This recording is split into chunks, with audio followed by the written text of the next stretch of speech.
passage entre l'Antiquité et le Moyen-Âge, la Bible va être traduite dans des langues qui permettraient son universalité. Tout d'abord, c'est la traduction en grec, la Septante, c'est-à-dire 70 gugus qui se réunissent et qui traduisent, bim, l'intégralité du truc en grec. Ensuite, il y a Saint Jérôme qui va traduire en latin la Vulgate, c'est-à-dire en langue vulgaire, celle qui permettait d'être accessible par le plus de monde. On se rapproprie comme ça des textes antiques, souvent hébreux, difficiles d'accès, pour les voir à l'aune du christianisme et de la chrétienté.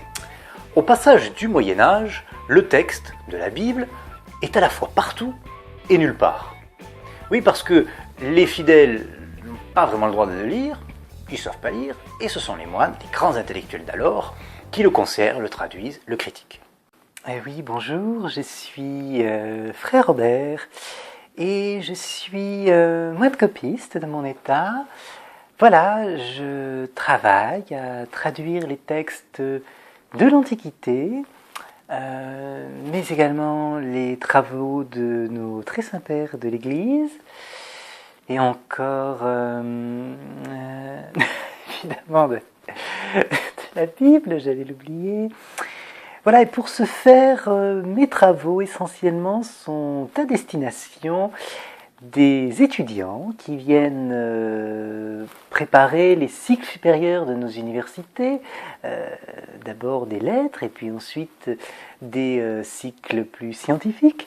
Alors pour ce faire, je travaille avec deux encres, une encre noire et puis une encre rouge pour les titres et les textes un petit peu importants.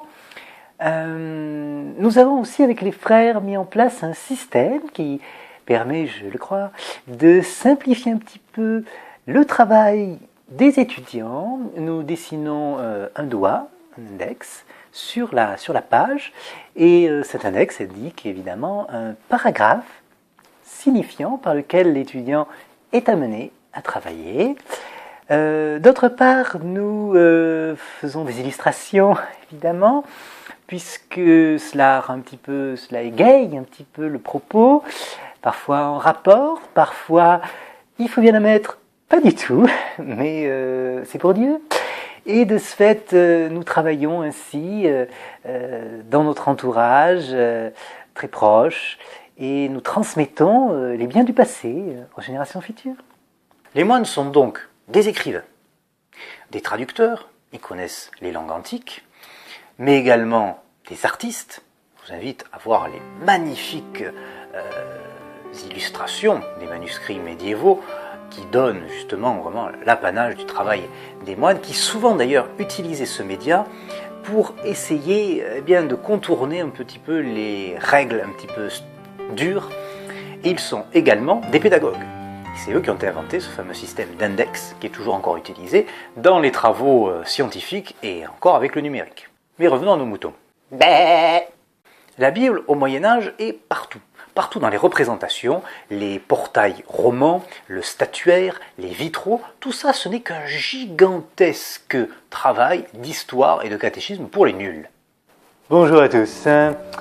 Aujourd'hui nous allons bien évidemment visiter cette magnifique chapelle romane du XIe siècle, dont le portail affiche avec une clarté confondante toute la magnificence d'un art dont nous allons décrypter quelques petits morceaux rapidement. Bon, évidemment, c'est du basique, hein, je sais que vous savez. Alors, le premier personnage, celui qui est un petit peu écrasé de la tête, avec une épée dans la main, clarté confondante, c'est Pierre, hein, tout le monde le sait, référence 1, oh, oui, passage, voilà, coupe les claques l'oreille. Et à côté, vous avez un autre personnage un petit peu aussi comme ça, un petit peu abîmé par les temps, avec une épaisseur livresque à sa droite. C'est évidemment Paul. On sait qu'il y a énormément écrit. Bon, alors là, vous avez un personnage, il a pas tortillé du fourgnon, c'est une bonne femme, 80% des chances pour soi. La Vierge Marie, en plus, elle a, vous voyez, entre les jambes, oui, la tête de Jésus, tout à fait, donc, la perspective, n'est-ce pas? La perspective à l'époque, c'était qu'un vierge à l'enfant était superposé, tête au-dessus de la tête. Certes, la porte générale de ce magnifique portail, c'est l'Apocalypse de Saint Jean, mais tout ça, évidemment, vous vous savez, une bête, un monstre, voilà, qui vous la gueule, le léviathan, donc il enroule le corps tout autour de cela. Bon, je sens que voilà, je vous ennuie, vous savez tout cela. Dernière chose, bien sûr, les monstres qui sortent comme ça des murs, alors ils ne sont pas là pour agresser le fidèle, on en est certain. Ils sont chassés à l'extérieur, justement, de la chapelle consacrée. Et j'invite à visiter, entrez après moi, voilà, magnifique monument du XIIe siècle. Partout.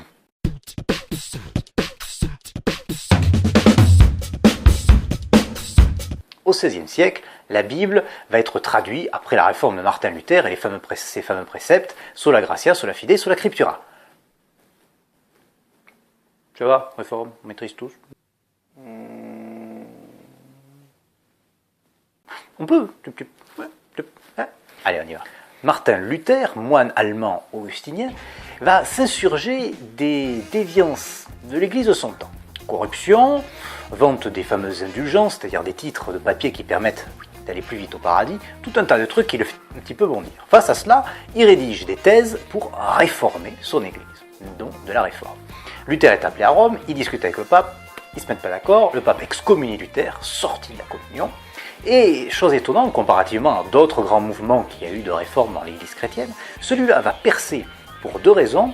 D'abord parce que l'imprimerie qui se développe à ce moment-là va bien sûr permettre à ce que les écrits soient diffusés, et aussi parce que les princes allemands vont jouer une carte. Ils protègent Luther, ils se convertissent pour la plupart à la réforme, et deviennent plus indépendants de l'empereur, juste au-dessus d'eux, qui reste catholique. Vous savez si on n'a pas la même religion. Oh, c'est pratique ça.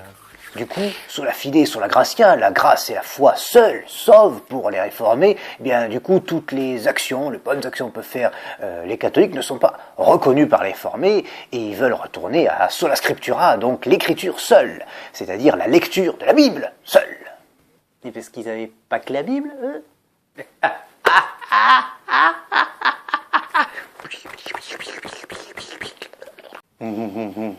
Ouais, non, parfois ça fait du bien de rire un peu. Non, sérieusement, évidemment pas. La Bible, en tant que telle, un petit peu vu rapidement, ça ne permet pas de structurer concrètement une machine qui va permettre de mettre en place toute la chrétienté autour d'elle. Donc, dès l'Antiquité et le Moyen-Âge, il y a des tas de théologiens qui vont travailler sur ce texte et en sortir des tas de préceptes, des tas de nouvelles piétés qui permettent de mettre des boulons, des articulations à cette énorme machine mécanique qu'est l'Église. Or, les réformés, au départ, vont rejeter tous ces textes pour revenir au texte seul. Alors, certainement, il n'y a pas de souci, il y aura d'autres théologiens réformés qui vont développer des théologies. Mais l'idée, c'est de lire le texte. Et c'est important parce qu'à ce moment-là, va se mettre en place ce mouvement de traduction de la Bible. Gutenberg, il publie quoi? Une Bible en allemand. En allemand, pas en latin. Allemand, anglais, français, dans toute l'Europe. Et ces gars-là, ils vont s'y mettre et on va plus s'arrêter de la traduire, la Bible, jusqu'à l'heure actuelle. Et c'est un mouvement de traduction qui touche tout le monde. Celle que je vous montre là est assez intéressante parce qu'elle s'appelle la TOB, traduction œcuménique de la Bible. Il y a à peu près 60 ans, les protestants, les catholiques et les orthodoxes sont mis autour de la table pour avoir une traduction commune. Ah mais ouais, ils n'avaient pas la traduction commune de la Bible. Chut, était trop simple. Et ça continue encore et encore d'être traduit. Bien. Quel est l'intérêt pour l'historien de connaître la Bible, comme on l'a vu? Alors, d'abord, parce que c'est une des sources qui nous permettent de découvrir et de redécouvrir l'histoire de l'Antiquité, voire de la très haute Antiquité, en la comparant avec des sources d'autres grandes civilisations, en voyant ce qu'elle cache, ce qu'elle dit de vrai, ce qu'elle ne dit pas aussi et qui permet d'éclairer son propos. Elle permet également, évidemment, puisque c'est un objet historique en tant que tel, écrit, réécrit, de découvrir l'ensemble de l'histoire de la chrétienté et de tout ce que ça a apporté sur le patrimoine culturel et cultuel des grands pays d'Europe, et enfin de voir l'évolution des trois grands monothéismes. D'abord le judaïsme, la Torah, la loi, une des parties de la Bible hébraïque, c'est le début de la Bible, également le christianisme, forcément, mais aussi l'islam, puisque bon nombre de passages de l'Ancien et du Nouveau Testament sont présents dans le Coran. Des personnages également. Myriam, c'est Marie. L'ange Djibril qui dicte le texte coranique à Mohammed, c'est l'ange Gabriel. Voilà, cette double vidéo sur la Bible est finie. Première partie Antiquité, deuxième partie Moyen-Âge, époque moderne. Si ça vous a plu, eh bien, agitez le pouce, partagez, commentez. La source du jour, évidemment, c'était la Bible. Je vous ai parlé de la Tobe, mais il y a des tas d'autres traductions qui peuvent permettre de voir d'autres interprétations, de comparer, si ça vous intéresse d'aller voir. Dans la description de la vidéo, comme pour toutes les autres, une petite bibliographie indicative qui vous permet d'aller voir un petit peu à droite à gauche sur des choses que j'ai peut-être pas eu le temps de dire et qui vous intéresseraient. On se dit à très vite pour de nouvelles aventures historiques.